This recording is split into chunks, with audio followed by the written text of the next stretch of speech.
यहाँ आपकी दोस्त टूनी चिड़िया आ गई है एक नई कहानी लेकर। ये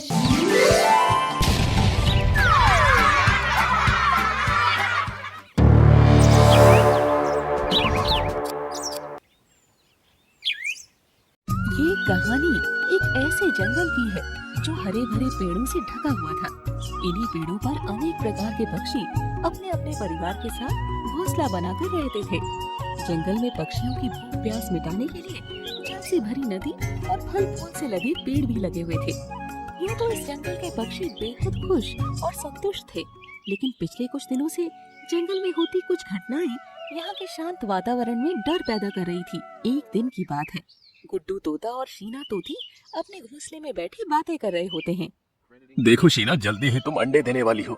उसके बाद तुम, मैं और हमारे बच्चे खुशी खुशी इस घर में रहेंगे। हमारा एक सुखी संसार होगा। आप सही कहते हैं जी, मुझे तो अपने जीवन की सबसे बड़ी खुशी मिलने वाली है। आप देखना, मैं अपने बच्चों की कितने अच्छे से देखभाल करूंगी। अपने बच्चे को मैं दुनिया की हर खुशी लाकर दूंगी। गुड्डू और शीना अपने आने वाले भविष्य के सुंदर सपनों में खोए होते हैं कि उसी रात को शीना तोती अंडा दे देती है, लेकिन गुड्डू तोता और शीना तोती की खुशी ज्यादा देर तक टिक नहीं पाती है। अंडे से बच्चा बाहर निकलते ही एक चील उनके घर पर हमला कर देती है। शीना और गुड्डू बहुत बहादुरी से चील का सामना करते हैं। अपने बच्चे को उस दुष्ट चील से बचाते हुए गुड्डू और शीना गंभीर रूप से घायल हो जाते हैं और उसी रात को शीना तोती और गुड्डू तोती की मौत हो जाती है। अपने बच्चे के प्यार में व्याकुल शीना तोती को मरने के बाद भी शांति नहीं मिलती है और वो भयानक अतृप्त चुड़ैल का रूप ले लेती है। उस दिन के बाद से जंगल में एक के बाद एक डरावनी घटनाएं होने लगती है। हर तरफ डर और मौत नाचने लगती है। एक रात को चिंकी चिड़िया के घोंसले में अंडे से बच्चे बाहर आते ही चिंकी चिड़िया डर से चिल्लाने लगती है। अरे बाप रे, ये क्या है? ये तो कोई चुड़ैल लगती है। ये हमारे घोंसले में कहाँ से आ गई? देखो, मेरे बच्चे को कुछ मत करना। अभी तो मैंने सही से अपने बच्चे का मुंह भी नहीं देखा है। भगवान के लिए मुझ पर और मेरे बच्चे पर रहम करो। अपनी पत्नी चिंकी के चिल्लाने की आवाज सुनकर मिंटू चिड़ा भी दौड़ा दौड़ा घर के अंदर आ जाता है। कौन हो तुम? मेरी पत्नी और बच्चे से दूर ही रहना, वरना मुझसे बुरा कोई नहीं होगा। चली जाओ यहाँ से। मिंटू और चिंकी के बहुत कहने पर भी उस चुड़ैल चिड़िया को कोई फर्क नहीं पड़ता है और वो उनके छोटे से बच्चे को देखकर जोर जोर से हंसने लगती है। हंसते हुए वो अपना भयानक खून से सना चेहरा चारों ओर घुमाने लगती है। मिंटू और चिंकी चिड़िया डर के मारे अपनी आंखें बंद कर लेते हैं। तब चुड़ैल तेज आवाज में चिल्लाने लगती है। बच्चे को देखकर बहुत खुश हो रहे हो ना तुम दोनों? तुम्हें क्या लगा तुम खुशी खुशी अपने परिवार के साथ जीवन बिताओगे? मेरे होते हुए अब किसी के भी जीवन में खुशियाँ नहीं आएगी। अगर मैं अपने बच्चे के प्यार के लिए तरस रही हूँ तो अब मेरे साथ साथ तुम लोग भी तरसोगे। आज के बाद कोई भी पक्षी अपने बच्चे के जन्म की खुशी नहीं मना सकेगा। अब तुम्हारे बच्चे मरेंगे, तभी तुम्हें मेरे दर्द का एहसास होगा। इतना कहकर शीना चुड़ैल चिंकी चिड़िया को चोटी से हमला कर देती है। उसके बाद वो चिंकी के बच्चे पर भी टूट पड़ती है। चिंकी चिड़िया और उसके बच्चे को मारने के बाद वो उसका खून पी जाती है। उन दोनों की जान लेने के बाद वो गुड्डू चिड़िया का खून पीने के लिए उसके लिए बढ़ने लगती है। अरे बाप रे बाप, ये तो बहुत ही निर्दयी चुड़ैल है। मेरी आंखों के सामने इसने मेरी पत्नी और बच्चे को मार डाला। अब तो ये मुझे भी नहीं छोड़ेगी। शीना चुड़ैल की पकड़ में आने से पहले ही गुड्डू चिड़िया किसी तरह अपनी जान बचाकर वहाँ से भाग जाता है।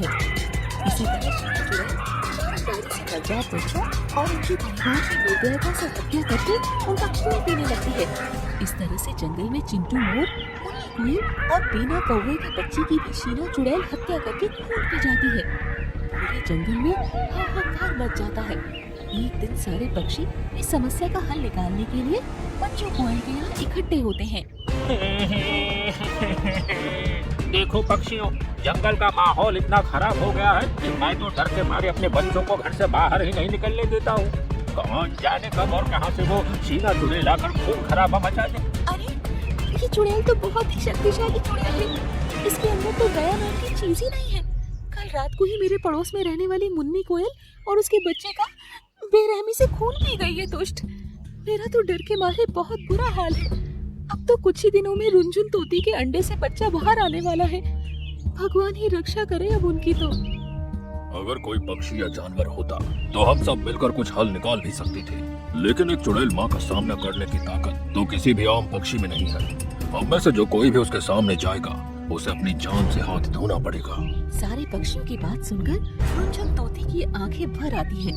देखो पक्षियों, मैंने आज तक कभी किसी पक्षी का बुरा नहीं किया है, हमेशा सबकी मदद ही की है, लेकिन फिर भी अगर एक चुड़ैल के हाथों ही मेरी मौत लिखी है तो शायद यही भगवान की मर्जी होगी। इतना कहकर रुनझुन तोती वहाँ से उड़कर अपने घोंसले में आ जाती है। कुछ ही घंटों के बाद उसके अंडे से एक प्यारा सा नन्हा मुन्ना बच्चा बाहर आ जाता है।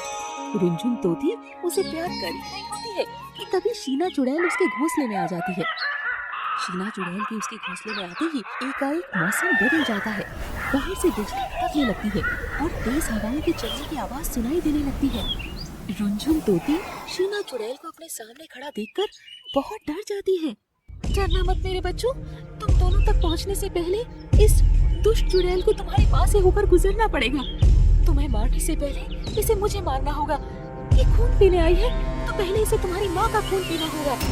इतना कहकर रुनझुन तोती अपने नवजात बच्चे और बड़े बेटे के सामने आकर खड़ी हो जाती है। अरे ये कैसे हो सकता है? तेरे घर में दो बच्चे हैं। मैं तो बच्चे पैदा होते ही उनका खून पी जाती हूँ। फिर तूने ये बड़ा बच्चा अभी तक कहाँ छिपा कर रखा हुआ था? बोल रुनझुन, नहीं तो अभी तेरा गला काट दूंगी। रुनझुन माँ ने मुझे छिपाया नहीं है, बल्कि मेरी जान बचाई है। उस रात जब आपके घोंसले पर चील ने हमला किया था तो आप और पापा तो उस हमले में नहीं बचे थे, लेकिन रुनझुन माँ ने मुझ नन्हे से अनाथ बच्चे को वहाँ से उठाकर अपने घर में शरण दी थी। उन्होंने मुझे माँ बनकर पाला है, कभी किसी बात की कमी नहीं होने दी। क्या कहा? तू मेरा बेटा है? तू जिंदा है मेरे बच्चे? क्या बताऊं कि तुझे एक झलक देखने को मैं कितना तरसी हूँ। एक बार मेरे गले लग जा, देख तेरे प्यार में मैं क्या से क्या बन गई। मेरे बच्चे आना, आजा मेरे बच्चे, एक बार अपनी माँ के पास आजा। नहीं, आप मेरी माँ नहीं हो सकती। आपने इतने मासूम बच्चों और पक्षियों की हत्या की है। मैं एक चुड़ैल का नहीं, अपनी रुनझुन माँ का बेटा हूँ। आज मेरी माँ और भाई से पहले आपको मेरा खून पीना होगा। क्यों रुक क्यों गई आप? आइए ना, पी लीजिए मेरा खून और अपनी भूख मिटा लीजिए। नहीं गोलू बेटा, अपनी माँ से इस तरह से बात नहीं करते। तुम अभी माँ की ममता से अनजान हो। अपनी शीना माँ को माँ कहकर पुकारो। देखना, तुम्हारे पुकारने से वो चुड़ैल नहीं, तुम्हारी माँ बनकर तुम्हारे सामने आ जाएगी। माँ, अगर आप सच में मुझसे प्यार करती हो तो आप किसी को भी नुकसान मत पहुँचाना। मैं अपनी माँ को चुड़ैल बनते नहीं देखना चाहता। अपने बेटे गोलू के मुंह से ऐसी बात सुनकर शीना चुड़ैल अपने साधारण पक्षी वाले रूप में आ जाती है।